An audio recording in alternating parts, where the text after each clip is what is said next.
So I'm reading about toxic masculinity, and right now, they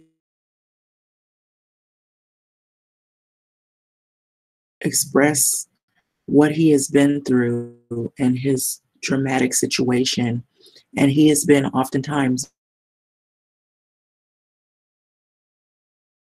military crew. And I actually want to say, in light of his situation, that it's a positive that he is bold enough to come out and speak on his behalf of what he's experienced, because his experience is actually cleansing for him to speak out, because he's speaking not only for himself but for other males who have been mistreated or they've been violated in wherever setting, not just Hollywood. And so a lot of times it's hard for males to come out and express when they've been violated or if they've been harassed sexually or abused, because there's so much emphasis and so much weight put on male's masculinity. And it can also be very toxic as well, especially in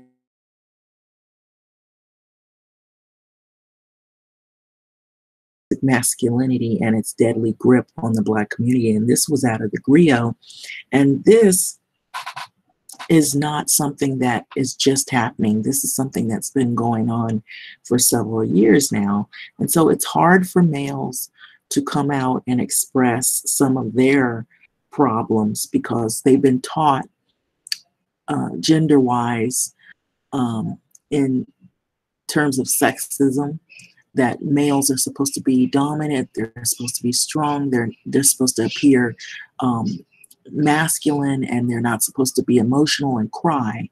And that's really unrealistic, um, because you're human. Even if you're a male, you're human and you're going to have feelings and emotions. But how you go about expressing those feelings and emotion, if you don't express them in a way where it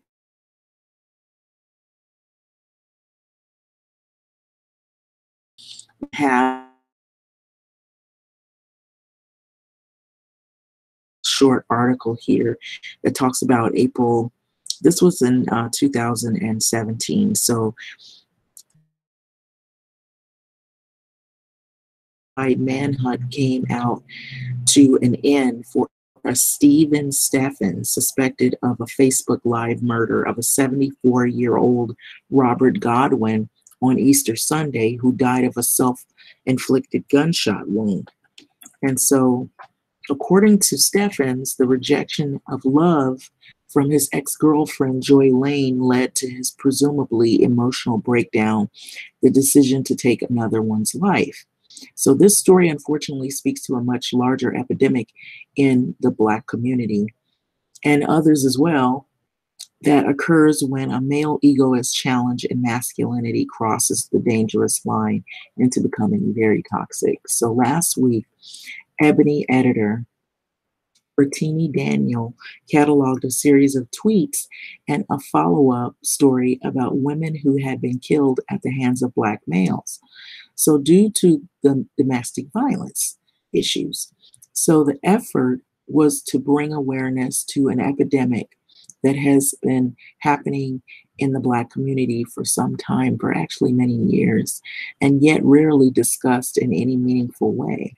So her tweets were met with much praise, but also backlash, as some chose to victim blame the women and reduce their accountability of the Black men who committed the crimes. So their defense was rooted in a desire to protect the long damaged image and perception of African American men. So this isn't the first time an awareness campaign has attempted to discuss the challenges and dangers Black women face regarding safety around Black male spaces. 3 years earlier, Daniel profiled an activist, journalist by the name of a Feminista Jones, an anti-street harassment campaign. It goes under hashtag #UOCases. So it goes on to say, which often sometimes has led to the injury and even death at the hands of Black men when their advances are rejected. So the bottom line is that a lot of the ways in which men have been taught to approach women has been very problematic, Jones has said. So men are taught to believe that women are perpetually accessible to them, and it's hard to take no for an answer. Her campaign forced many men to open their eyes and even directly challenge the masculinity of others. So this event prompted scholar, activist, and avid Twitter user Anthony J. Williams to start the hashtag masculinity so fragile hashtag. So in speaking about the hashtag, Williams said it came from pure frustration and a sense of helplessness. So following Feminist Jones on Twitter was like some awakening for me, seeing how she was personally treated as a Black woman and listening to the individual stories she brought to Twitter as a social worker helped me realize my complicity in toxic masculinities. He added, so it's now 2017, so that was last year, and this is now 2018. And we're still talking about this. And her individual efforts and organizing of Black women may, and my hashtag have changed the conversation, but haven't stopped men, including Black men, from assaulting, stalking, and killing Black women because we somehow feel entitled to them. And so that is really the point as to why a lot of women have been stating that a lot of the videos that are put on, if it's not Twitter or some of the other sites, Instagram or Facebook, or if you have like YouTube, you'll see where people will put different videos up that pretty much point out male masculinity and what men's role is supposed to be, and that if women, pretty much challenge some of the issues that are being talked about, it's viewed as a threat. And so toxic masculinity, however, is not only assumed by heterosexual males, also the masculinity is within that LGBTQ class community. And it shows up in many ways as to create a power dynamic within lines of sex and gender. The masc and the femme are often directly linked to sexual positions and used to shame those in less so-called dominant roles. So gay men also often shaming trans people shows just how far the divisions are even within marginalized populations. So lesbian also have also exhibited these characteristics when discussing doms and butches and femmes, of course. So comparison to those are considered femme. So masculinity is seen as a peak power dynamic in most communities. Therefore, it is quite natural that other populations or sub-communities would adopt such structural hierarchy, essentially creating a class and power system, even with gender. And so to gain more insight into toxic masculinity, I spoke with a psychologist and TV personality, Dr. Jeffrey Garderi, PhD, ABPP of Farley and Associates Advanced Crisis Management firm. So generally speaking, toxic masculinity is in all communities, not just the Black ones, and comes from a misogynistic view of, also it harbors anger and low self-esteem, where women become targets of hate. And so the same is true in the African American society.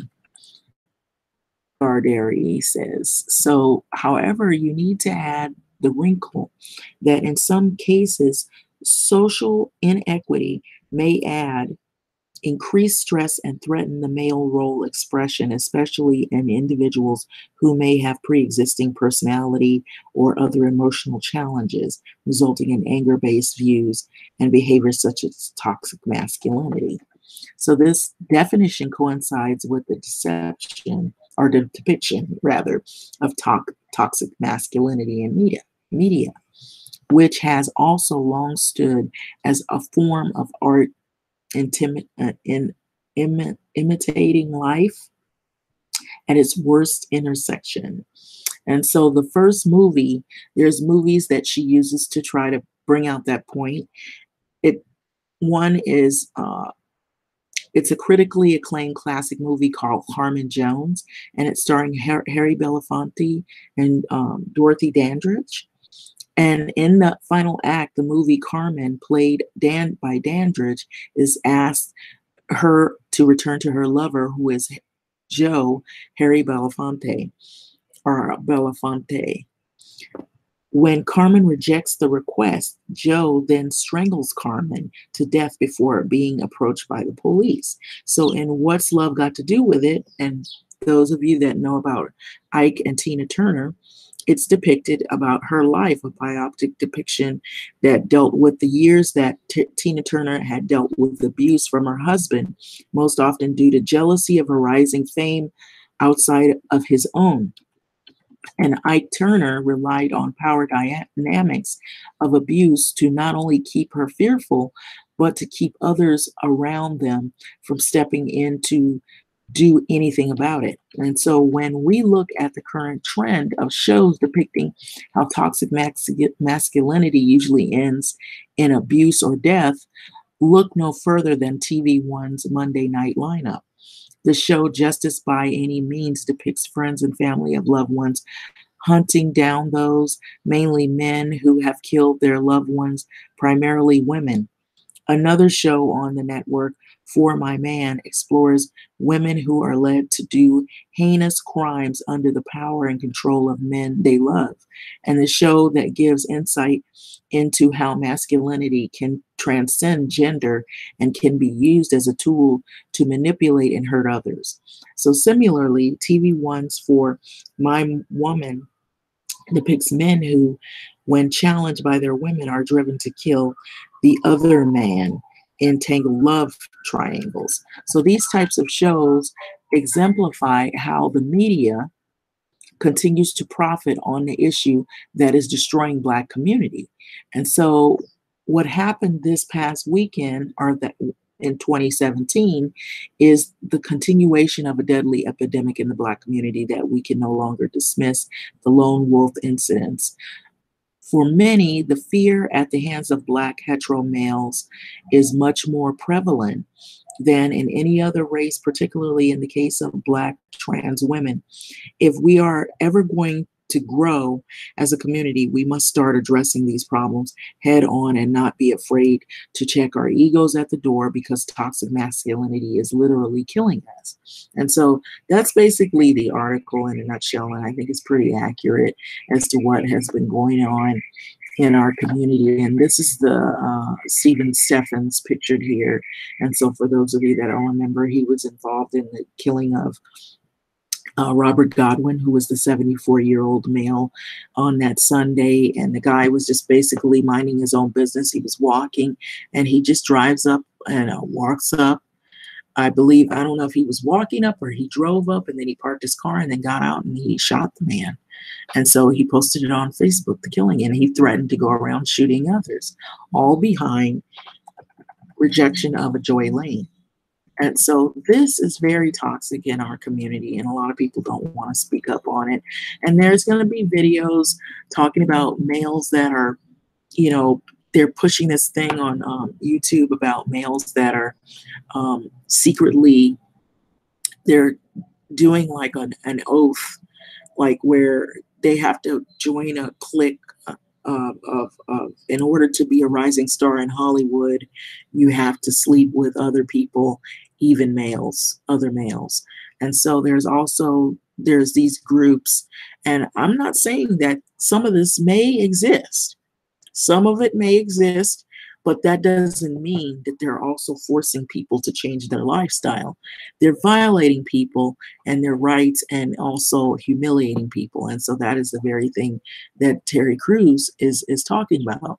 And as without haste, we had a rapper who actually posted some pictures of Terry Crews. They had took them down, but I think he's doing a bold thing. It's hard for males to get out and speak on things that have happened to them in their lives that can create this problem that we have here in the Black community as group of people. There's also people who claim to be leaders in the Black community, and they claim that they're going to build the community economically, and they're pushing male masculinity in toxic ways. And so a lot of times how they draw their audience, and I'm not going to mention the names of these males, some of the things they say seem very agreeable, and then there's other things that they throw in there that have to do with male masculinity. And then it pretty much puts women at a disadvantage, or it makes women to look as though they're the lesser of, in the hierarchy that they have, that they're trying to push. And so a lot of times there's some things I agree and I agree to disagree on in that terms, in the sense I don't follow all of those people. There have been some people that have put a lot of things on YouTube that have said that they're going to build money in the Black community, or we should do this, we should do that, and then you never really see those people doing anything. And then a lot of times they offer up donations where they will say they'll offer the idea that you need to pay them donations or go to their classes or read their books. And a lot of times what it puts out is this type of behavior, and it promotes it in sometimes subtle ways, and then sometimes overt ways. And then a lot of times how the build the following is to say something that you're already emotional about, like racism in the Black community that has happened. We've seen a lot of things happen recently. And so a lot of times they will push these things on Black people. And then you have people that begin to buy into this. And then a lot of times they don't build a school, or they don't build any money in the community. They basically take money from poor or people, that Black people who are gullible. And then they push this masculinity thing. And then you see a host of videos where they're pretty much bashing Black women, or they bash Black males who speak out on issues that otherwise don't look masculine or are not masculine enough. And so that's why I believe Terry Crews was attacked. And they put pictures up on social media about him, because anytime you try to challenge the issues surrounding masculinity, or that men also have feelings, that men also are harassed, and advances can be made to them, he's actually doing a good thing by speaking out on this. But you notice you don't have very many who will speak out on it, because it's not viewed as masculine enough. So anyway, with that being said, I'm going to end this video. It's something to think about, and it's very prevalent in the Black community as well as other communities. And I think it's an important topic among a host of other topics that should be open for discussion. But with that being said, like, comment, subscribe, and thanks for listening.